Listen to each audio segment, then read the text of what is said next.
everybody, and welcome to the Shakespearean Shrew. I am your Shakespearean Shrew, Karen Feiner.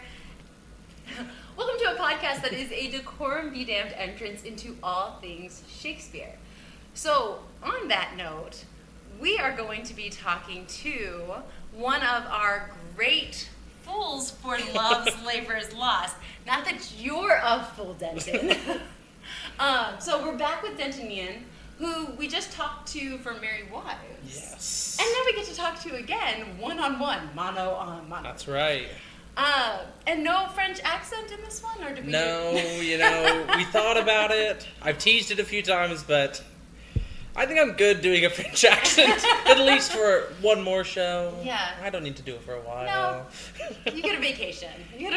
And it's nice talking in my own voice and not having to fight through every line that I say. Oh, yeah, I can see that. So, you're playing Costard, who is, for lack of a, well, I think he's an interesting one for me because this is a problem play. This is the only comedy of Shakespeare's that doesn't end in marriage. Mm-hmm. But also because I think it could be argued that he's a clown or that he's a fool. Depending on your perspective of his actions and why he does, what motivates what he does. Mm-hmm. So, for you, how do you see him? What do you see him as? Well, it's kind of been changing, honestly, once you gave me this, and I was, looking into it and looking at how other people view Costard. I just kind of viewed him as a guy living his life. And unfortunately, there were other people in the way of that, which were, the royals and their crazy decree. But I've seen a lot of people talk about kind of how smart of a character he is and, how much wordplay he has, which alludes to this, intelligence that we don't see in what he does. So I thought that was interesting, as I've started to look back and I'm like, there really is we've cut a few, which I was sad about, because I was like, ooh, fun little wordplay, jokes that no one thinks are funny, but I think are funny, that I get to say.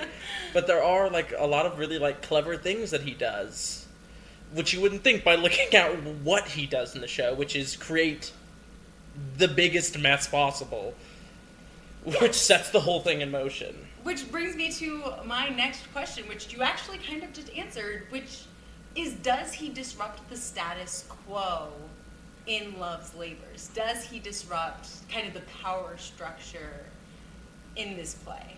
I think he does. I haven't decided if it's on purpose, because we played with this idea, why does he give the wrong letters? Yes. At least he knows who Jacquinetta is. So one would think. He would think that he'd be able to give Jacquinetta's letter to Jacquinetta. So we've kind of played with, why is he given the wrong letter?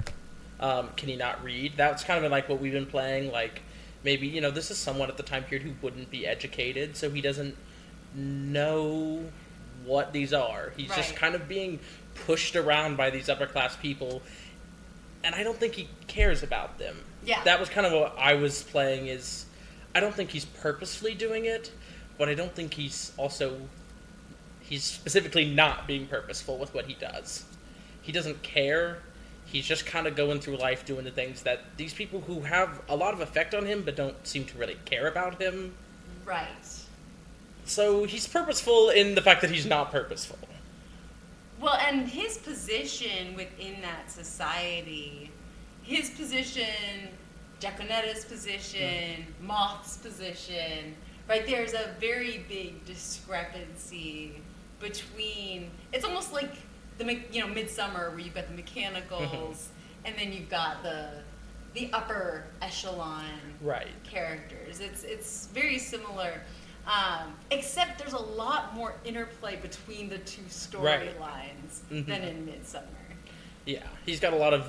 even in his first scene, he is directly interacting with the King of Navarre, and then in the next scene, he's with the princess, and it's...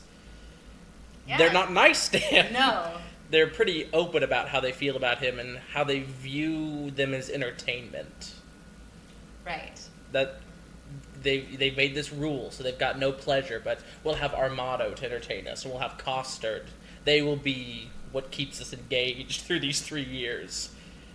Which, again, takes us back to the fool clown bit, you know? Right. It's you know, I always say, like, the clown fails up.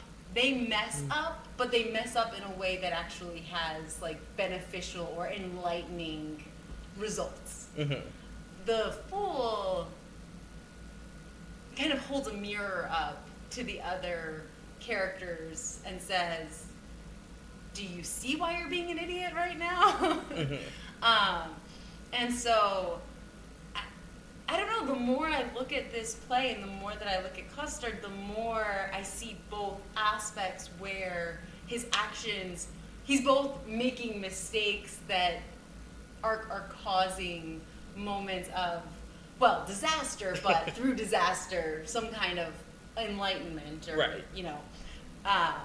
Or on the other side of the spectrum, he is, you know, he's holding up a mirror to the ridiculousness, like when he mocks the, you know, the educators. Oh, yeah. Right? Mm-hmm. And, you know, he uses, what is it, honorific? The longest word in any Shakespeare play. Yeah, it's 27 letters. It's not in our production because we trimmed Sir Nathaniel and the religious figure into one, so his scenes are a little more condensed. Mm-hmm. But I looked into it because I was like, that's awesome. That if any character's going to say the longest word, it's the fool. It's the country bumpkin. It's right. Like this character that people assign a lower intelligence than I think he actually has. Yes, I very much agree. When I was thinking of playing Costard, I thought of it almost in the term of, like, malicious compliance. He feels like someone who is, you know, he's breaking the rules, but he's still kind of, like, going along with what he's supposed to do. He's being kind of this, like, servant page to Armado as he's his keeper while he's imprisoned, and he's doing all the tasks that he's told to do. But he's doing it in such a way that he's causing mischief. But he doesn't have to do them well. Right, so he kind of understands of this, there's these upper class, and like how ridiculous they are, and he's like, well, I'll go along with it. Yeah. But I'll use every loophole I can. Right. I don't think I'm not going to screw you over on the way. Right. I'm going to ruin your life, and you ruin mine, and it's okay. Yeah. I mean, and he showcases the ridiculousness of this law that, you know, it's one thing for the king to be like, okay, I'm not going to, and, you know, me and my besties are not going to, you know, have any relations for 3 years while we study. Right. Okay. It's a very different thing, and I think a little bit of a relatable thing at this point in time for the power to be like, oh, because I'm going to do this, everybody else has to do this too. Right. Yeah. And he points out the absurdity of it, both because he's the one who gets arrested, and we're like, but that's he's already got this relationship, and all of a sudden you're saying he's got to cut that off for 3 years because you don't want to date anybody? Wait. Well, he even says in that scene where they were like, oh, it's been proclaimed, and I don't remember what the king says, but he's like, do you understand what's happening? And he says, I do recall much of the hearing of it, but little of the marking of it. He's like, yeah, I heard it, but doesn't mean I'm going to listen. What does that mean to me? Yeah. What is this rule about not being with women? That affects you, and that you've taken this pledge for. How does it... I don't understand what that has to do with my personal relationships as someone not studying with you. Yeah, it's a great way to open the play, because we're right into it and we're just going, wait, what? Right. It's because right before that, the king also has his he finds out that, you know, he's reminded the princess is coming, so he's already having to break the rule, and now here I'm coming in also having broke the rule, and it's just kind of showing how the hypocrisy of it. Right. The whole idea is crazy, and it's something that they themselves can't even keep. and they're expecting us to keep Yeah. for some reason. Oh boy. Oh, power. And again, like, it comes back, so the fool speaks truth to power. Again, that's where I see Costard kind of breaking into that fool reign where he's like, but why? Like, yes, I heard you, but I didn't understand you because it's stupid. Right. There was the video you sent me about clowning, as it was about the guy who wrote the book. Yeah, David about, Friedel. Yeah, about humanitarian and, like, the clown's job in that. And they talked a lot about, like, clowns' job are to contrast, whatever that means. If there's absurdity in the world, they bring a calmness, and if there's calmness, they bring absurdity, which I thought was interesting, because that's not how I would think of a clown. I think of them as absurd. Yes. But they're not. They're just a contrast to whatever's happening. So I was looking at the world, and at first I went, well, it's obvious. He's absurd. Costard is crazy, you know, he's a bit of a pest, you know, he's messing things up. But as I looked at it, I realized that I wouldn't say is the absurd one, and that he is the contrast to their absurdity. Yes, exactly. He is very much the calm coming from what they're doing, which is bringing, as you said, the truth of it. Yes. He's showing the audience the truth of what these absurd officials have created. Exactly. And, you know, the fact that you can personify that absurdity, but use it not to show your own absurdity, but to showcase the absurdity of the powers that be. You know, again, it's hard to talk about fools without seeing today's relevance. Right. And, you know, as Stephen Colbert gets canceled and we're just like, oh, because God forbid somebody speaks truth to power and makes people laugh at the absurdity of what is going on. And I mean, you're just like the Stephen Colbert, like that's. There are these people that come out and they're comedic relief to an extent. I mean, Jon Stewart was one in the video. They even mentioned Jon Stewart as contrast to the powers that be and John Olivers of the world, and those are just those in America. Right. But there are definitely people we see today who portray themselves as comedians and just people making observations that are at heart showing kind of a contrast to whatever it may be, whatever is happening in the world. Why is it the comedians, you think, or the clowns, the fools, that are able to convey these truths or absurdities to their audience? This is gonna... I always, when I talk about comedy, I always sound pretentious. But it's because I think comedy at its root is about humanity. So to be a comedian, a good comedian, that's why I also think good comedians are good dramatic actors, is that you have to understand what it is to be human and what it is to live in a human existence. It's why, like, punching down isn't funny, because it doesn't really... There's nothing human about it. It feels almost it's anti-human. You're not looking at the... To be human, you have to look at the world and understand the world. Right. And comedy comments on what it is to be human. That's why we like it. We feel for it. And so I think comedy lends itself to that. We can kind of poke at ourselves, at the people who are in charge, but we understand because at the end of the day, it's about us. It's about what makes us real and human, and I don't know. I've lost it, but I think that's the core of comedy. Yeah, maybe the vulnerability of being human, because, you know, it's like gallows humor, right? You don't want to talk. You don't want to talk about it, but you can laugh about it because that's easier. Right. It's easier to joke about the fact that we're all gonna die than to just say, well, one day we're all gonna die. Right. It kind of opens up new conversations. Right. And it allows you to grapple with things in a lighthearted way before having to have the real conversations. Yeah.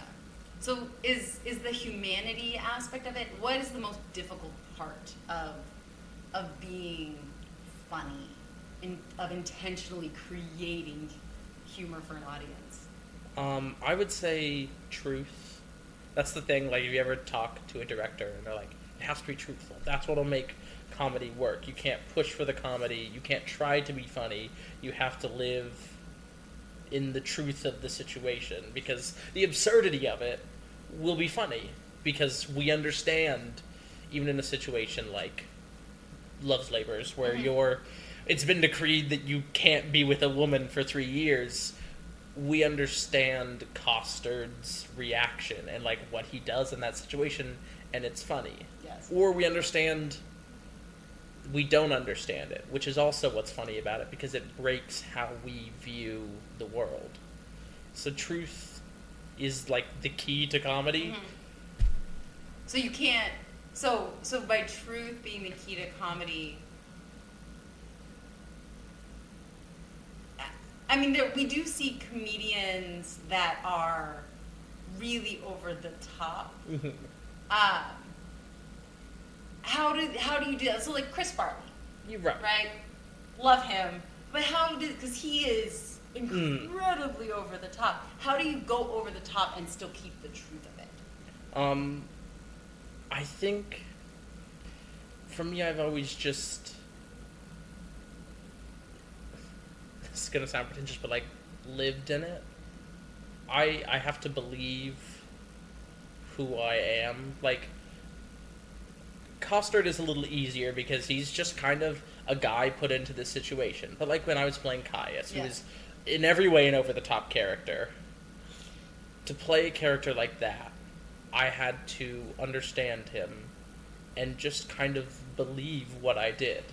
I had to create my own truth and believe that this is how this character would act, and live in my circumstances, even as crazy and as big as they were. If I knew my character and why he reacts the way he is, if it's truthful, it'll come across, no matter how big and over the top, because they can tell that you mean it, that it really matters to you.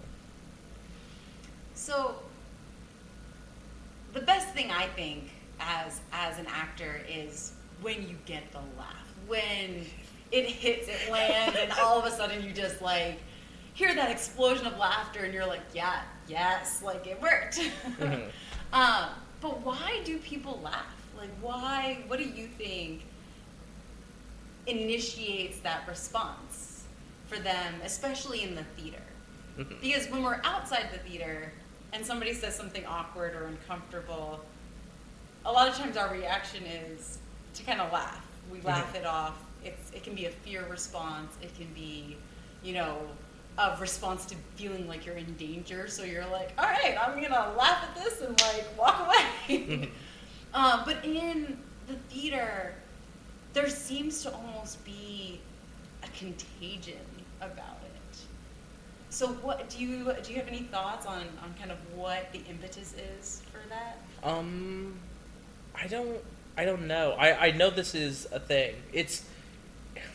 People hate laugh tracks in TV shows, but it's actually why they're there, because if you're hearing people laugh, you are more likely to laugh. And I think that speaks a lot to like community. You feel like you're with people. It's not a singular sensation. It's something that you're sharing with a group of people. I think that's a big part of it. It's community. I also think it's just an expression of how you feel, especially in a lot of like Western theater. The way that we're taught to react is pretty silently. You can clap, you can laugh, but that's really it. And so I know one of the reasons I like to laugh when I go see theater, because sometimes, I laugh more than what's actually funny, but I laugh because it makes me feel good, and I know as an actor, it makes the actors feel good. And if the actors feel good, the show gets better. And it becomes kind of in that same community way of like, I'm showing my appreciation to you. I mean, you're making me feel good. Yeah. And I'm showing that that's working, and that you're doing what you're supposed to be doing. And at least as an actor, that feels really nice. And it feels like you're getting the message. Sometimes. I love that, yeah. Sometimes you're laughing, they're laughing, you're like, oh, I don't think that wasn't a laugh moment. I think that one might have missed you guys. But it's like a little pat on the back while you're doing it. That they're with you and that they want to be with you. Yeah. It always is funny when people laugh and you're going... It's important on the first night of any show. Because you have to be ready. There's got to be lines that no one that you've worked with, the cast, the crew, no one found funny. And then for some reason the audience, they're like, that's the funniest line of the show. That random one-off line that no one's ever laughed at, that's our golden moment. Oh my gosh. It's always very interesting to see. Yeah. So, Costard, meaning apple. Yes. Which again, with like the notes and the passing notes to the wrong people, and then thinking about the forbidden knowledge part of the apple, you're like, this is a really smart name. Yes. For a character that is supposed to be, so stupid. And also, metaphorically, a man's head was kind of the other reference that a lot of people went with apple, which makes sense and is kind of heard. But in terms of the dangers of knowledge, that's one that I always, because when we're talking about clowns, and you're talking about the video, we're talking about the sacred or the profane. Mm-hmm.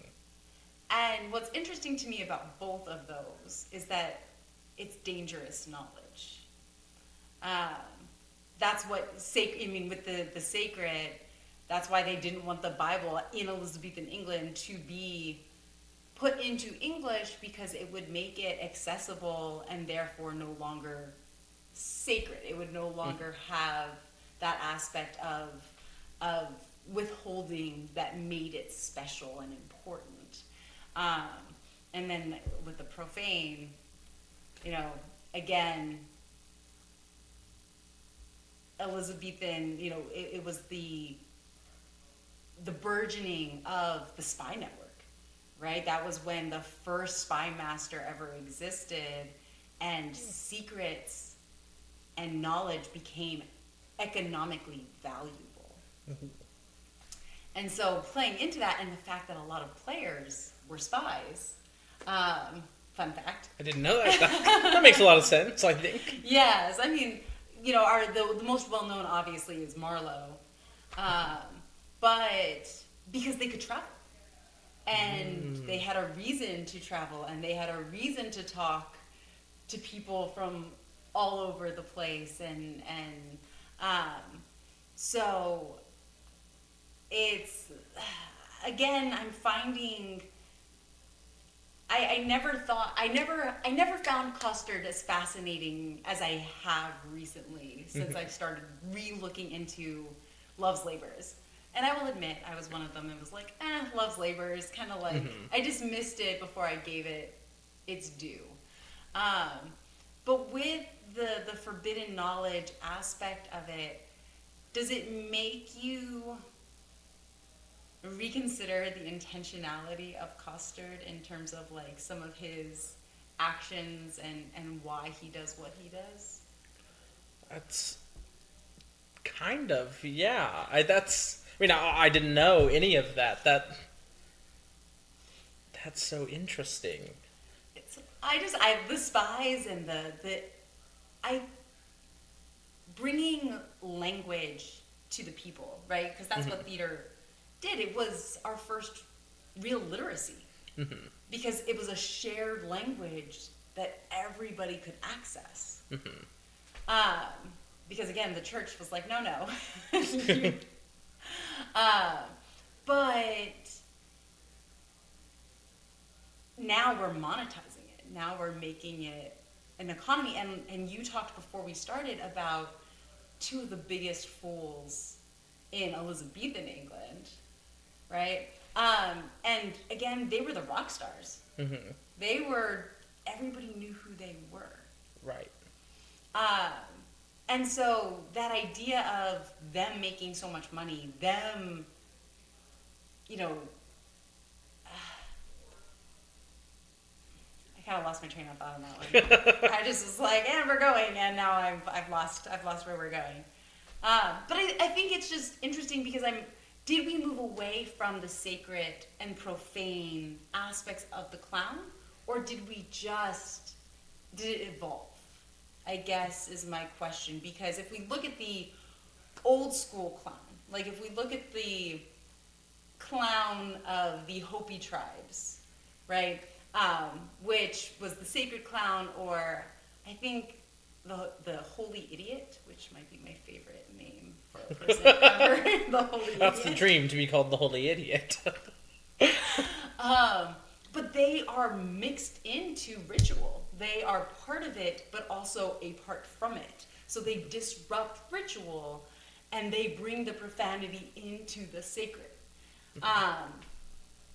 And I wonder if, as the clown has progressed, are we losing that element of the profane and the sacred? Do you think? I would say yes and no. I would say two clowns. Real, not to say that anyone isn't a real clown, but there is, I didn't know this until I started watching that video. I knew that there was like people who studied clowning, but who studied not just like the aspects of clowning, but kind of like the art and history of clowning.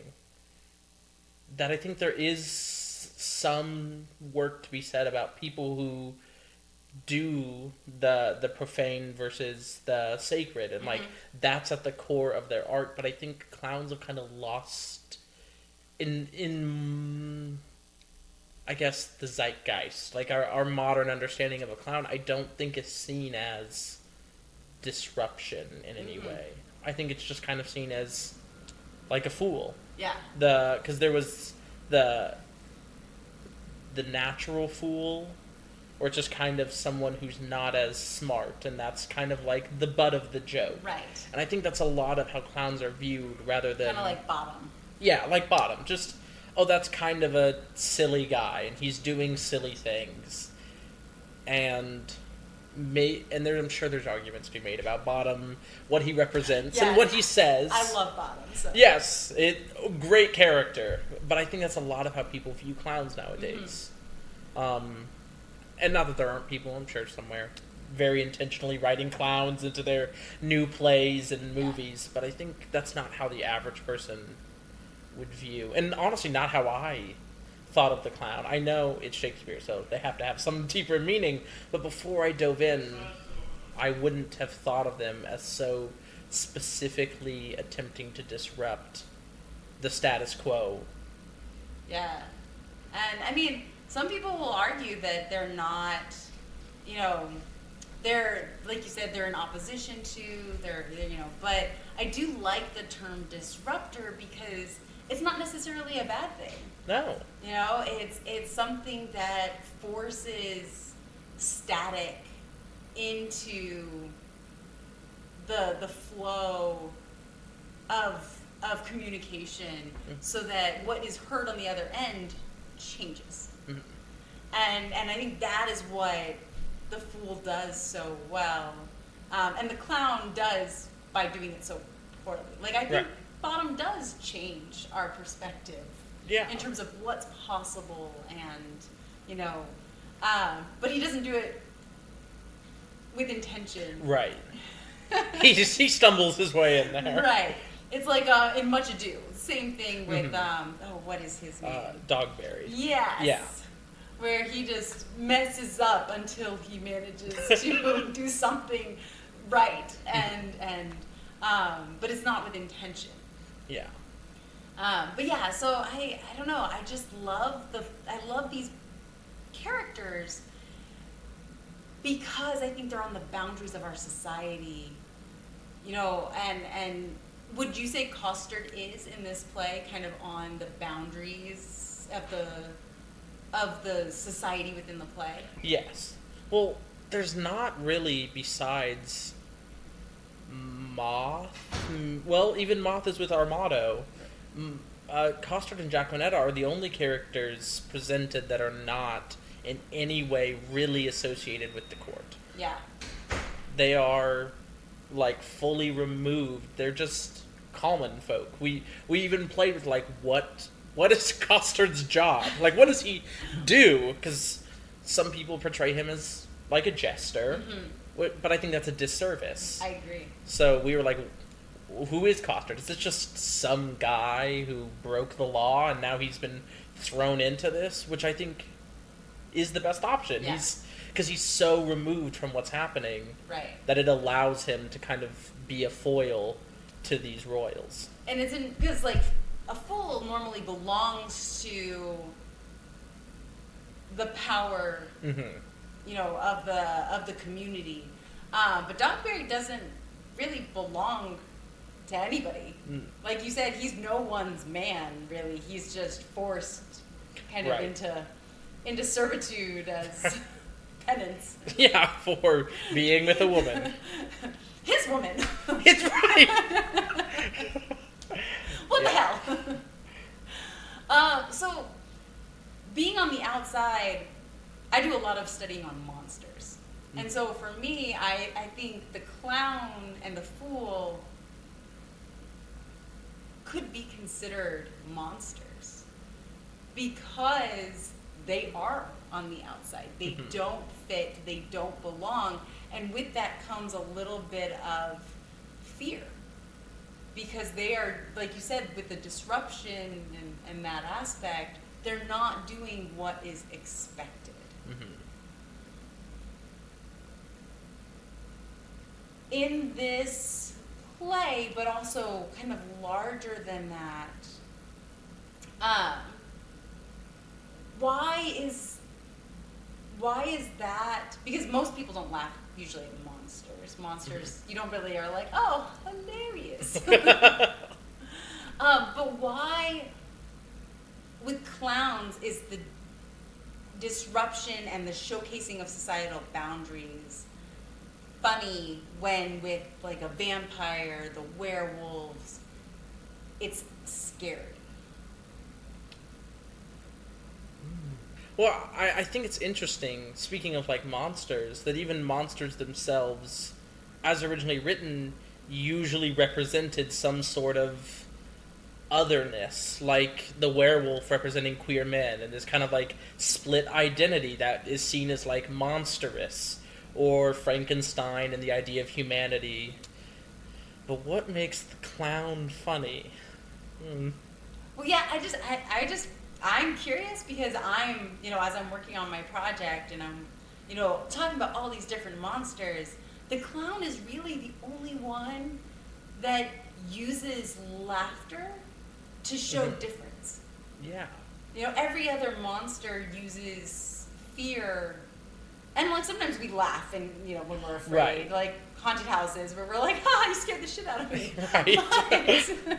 But clowns are the only ones that kind of incite a very different response than all other monsters. And then we might not come to an answer in this podcast.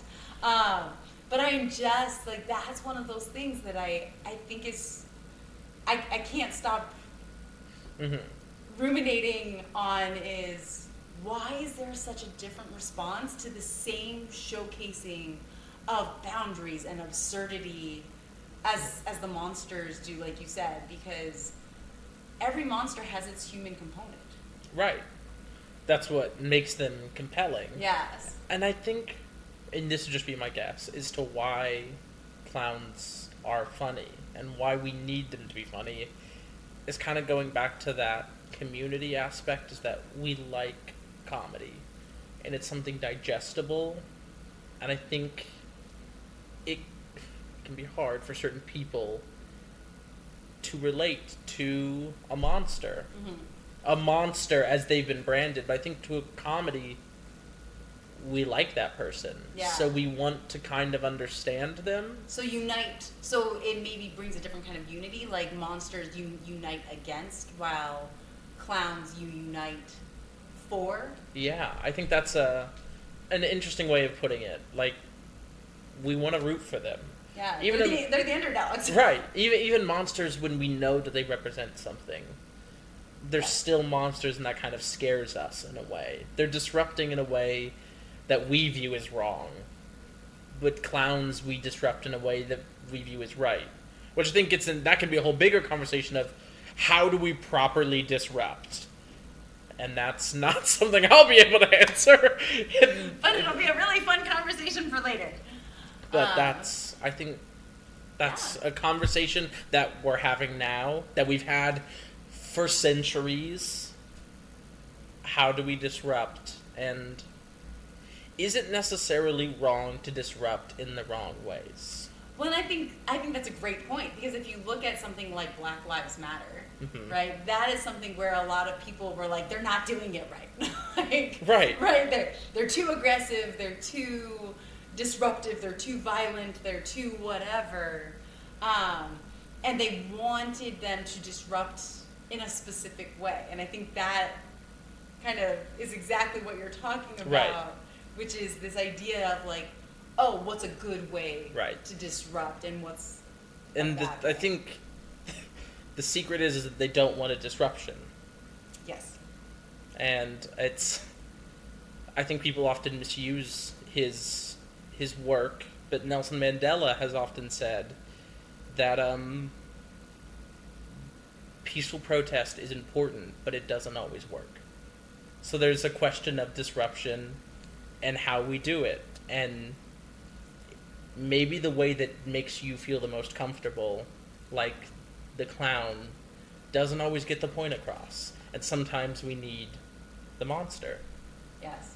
I mean, I think that goes, we were just talking, Elise and Paxton and I were talking, and we brought up Brecht, and how he was like, catharsis. Nope, like, catharsis basically means by the end, you're like, nope, everything's fine. He's like, I don't want people to think everything's fine. Everything's not fine. And so the clown is that giving us the fuzzy feelings where we're like, oh, this is messed up, but it's funny, so it's okay. Right? Or can we still use that clown to laugh, but also recognize the problems that exist? And I think that's, like where we started, that's what the clown is great at. Yes. It opens a conversation to people who wouldn't want to have that conversation. Yeah. They laugh, and they go, oh, that's funny, and at the end they stop thinking about it. But then maybe the next day they're thinking, oh, I really like that Love's Labor is Lost. Oh, and Costard was funny. And then start to think about, well, what does Costard represent? And, like, how that can begin the conversation. Right. But we Why can't... did I think that was so funny? Right. But we can't live just in the fools. There has to be more. Well, I think that's why they are always outside of a community, but also inherently tethered to that community. Which I think is the same for monsters too, right? You can't remove a monster from the community entirely, even though they are constantly on the boundaries or the borders of that community. So, yeah, I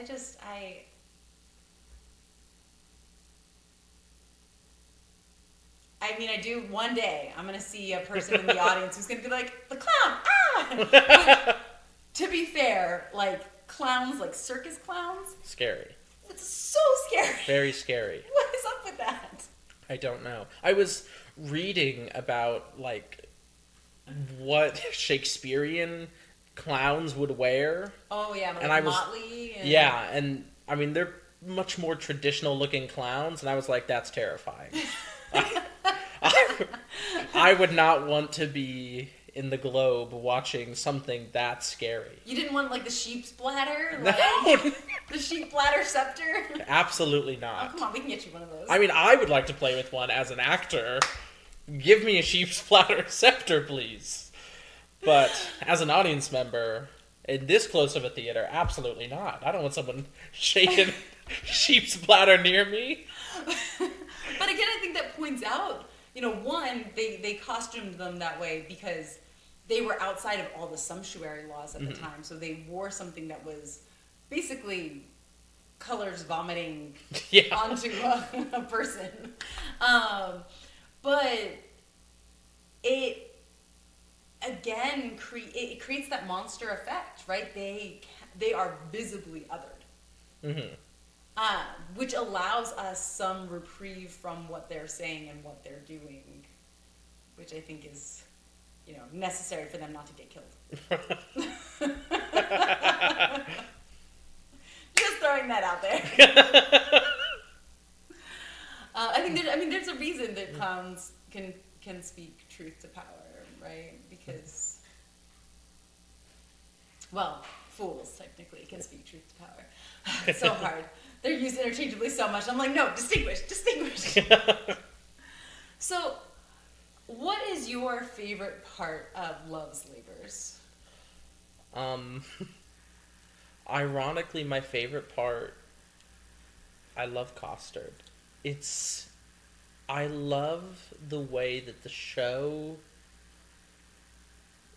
is written, that, it's a love story. Yes. You've got these 4 couples, and you've got these men who've made this decree and then immediately fall in love, because of course they do. But what I love is that the women in this play they get to have a lot of fun in a way that I think a lot of Shakespeare comedies don't always allow. The men are in no way in charge of the situation happening. And they think they are, which makes it so much funnier to watch. But you're watching all these men being like, yes, we're going to be brilliant. We're gonna dress up as Russians. They're going to love that. And they're doing all these things to, hide and woo these women. And all along, the women know what's happening, and they're like, well, we'll mess with them back. We'll pull all the strings, and we'll get to where we want to go. It's interesting. This summer has been, the summer of wise women. Mm-hmm. A summer of women who are calling the shots and messing with the men. And I don't know if it was planned that way or just happy circumstance. But it's always so much fun to watch. Always. Especially in this show. It's just... I often think of it... it's a lot like Midsummer to me. I mean, you've got kind of the classic couples, and then your side comedic plots, even with a play within a play at the end. But I just think it's so smart in the way that it does the couples, because it's so simple. You've got men who are in love, who aren't allowed to be in love, and women who are messing with them. I mean, it's... For a Shakespeare plot, simple. Yes. That's as simple as it's ever gonna get. Yeah. And that's my favorite part. I mean, I love playing Costard. Well, and everybody loves you. You are everybody else's favorite part, so maybe that just plays out because Lily, Ella, Paxton, they've all just been singing your praises and saying how amazing you are. Paxton's straight up, he's just a cartoon character in the best way possible. And I was like, that's awesome.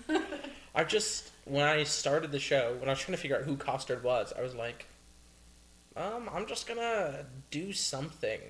What's my first initial thought looking at this text? What do I think is funny? What do I think Costard thinks is funny? And then, from there, once I've kind of built my character around my style, it's well, now I've got this jungle gym. Yeah. That I just get to play within and...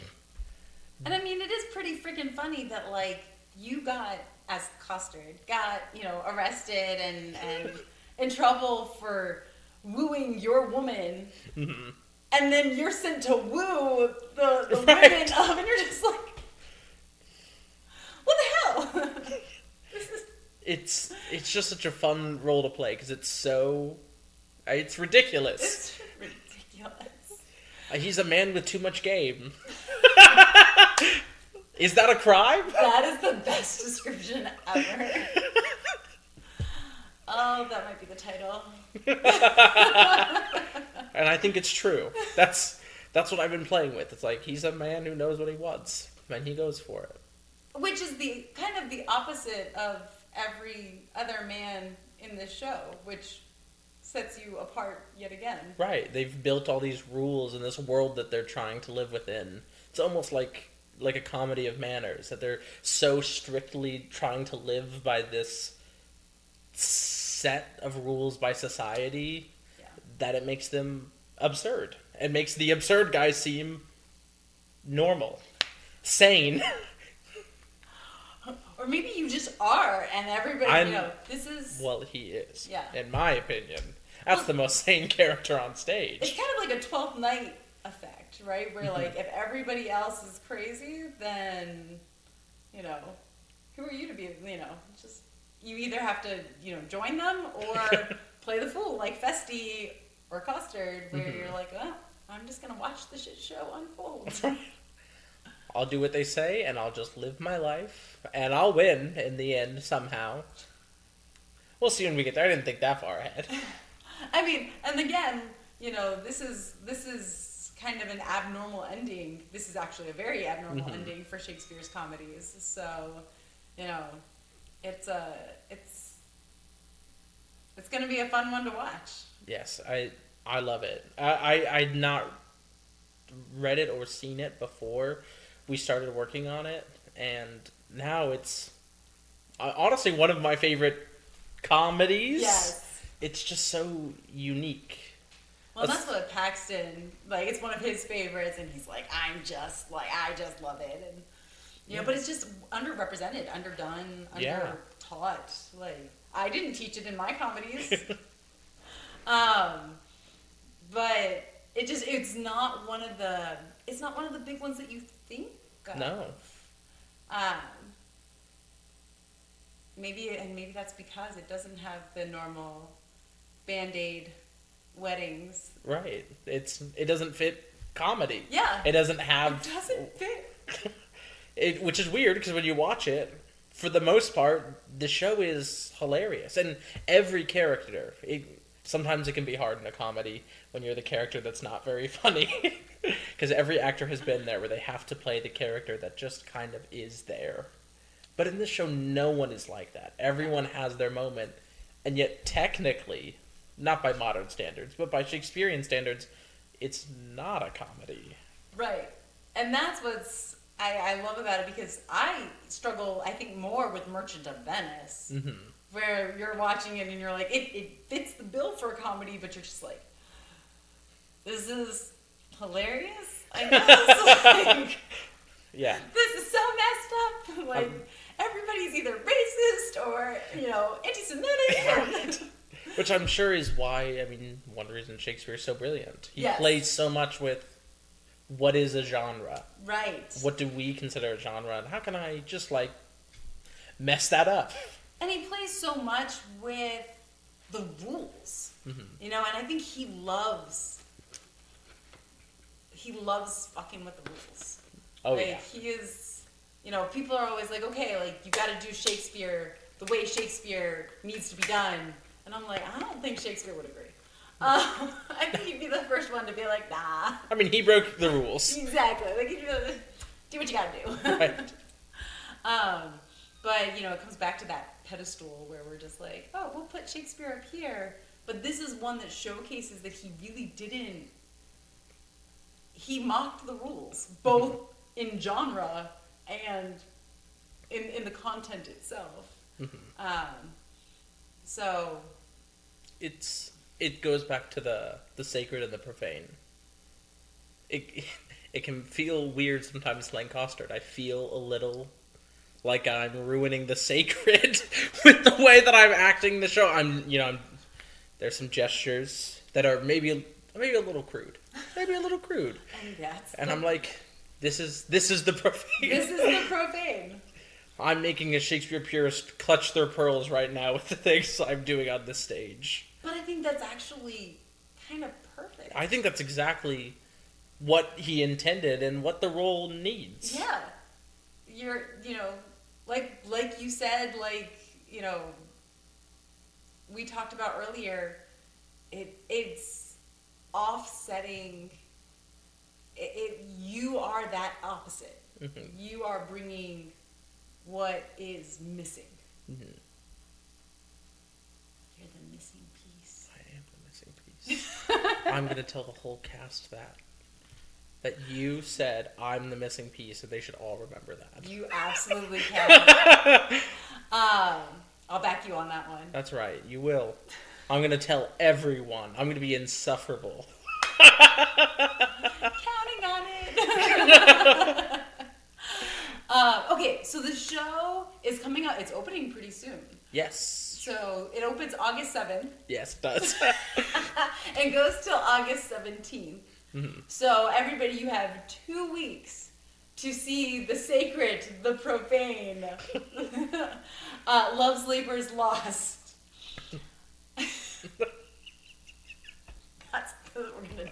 That's the headline we're gonna put for it. The sacred, the profane. But as you remember, never younger. If you are under 25, you can get free tickets. So get your tickets and come visit. If you are over 25, pay for tickets and come visit us anyway. But it's going to be an amazing show. It's outdoors. Grab a pizza, come sit down, and, get ready for a lot of jokes, a lot of dancing. Yes. It's an Aaron show. There's going to be lots of singing, lots of dancing. Lots of singing, lots of dancing. I mean, and again, I was talking about this with Ella and my brain just stopped. With Lily. Oh, thank you. I was talking about this with Ella and Lily, and I was like, it makes perfect sense with Erin because her time period, like, she loves Austin, so the dancing, the touching, those moments. So for you, I just think it's, you're bringing a different element that's not, no offense, you are absolutely beautiful, but that's not beautiful. Yeah, no, I agree. Like that crude, crass element, that, you're just a walking wit. That's right. It's in your name. That's right, I'm an apple. The forbidden knowledge. The forbidden fruit. You're wearing a watermelon, but it should be an apple. I'll get one. The next time, I'll get an apple shirt. Well, thank you so much for doing this. I cannot thank you enough. Do you have an upcoming project after this one, or is that then the beginning of the... What comes next after this? I am understudying with Lion in Winter. Ooh! I know the name of the show I'm in. Yes, so I'm here for one more show. Oh, that's exciting. You just got the trifecta. I know. Do you get like a turkey award or something for doing 3 shows? I'll ask them, see if they can give me some sort of medal, maybe a cash prize. We're all about that life. Yeah, Right, Lion in Winter is coming in October and is indoors. Yes, thank God. For now, though, you're going to have to sweat it out. Oh, I know. We've put on our costumes. It's going to be a wet show. Very wet. Sorry. Sorry, I'm pulling myself together, everybody. All right. Well, we're going to end on that note because I can't think of a better note to end on. So I hope to see you all at Love's Labor's Lost. And just remember, all the world's a stage, and you too can be a shrew.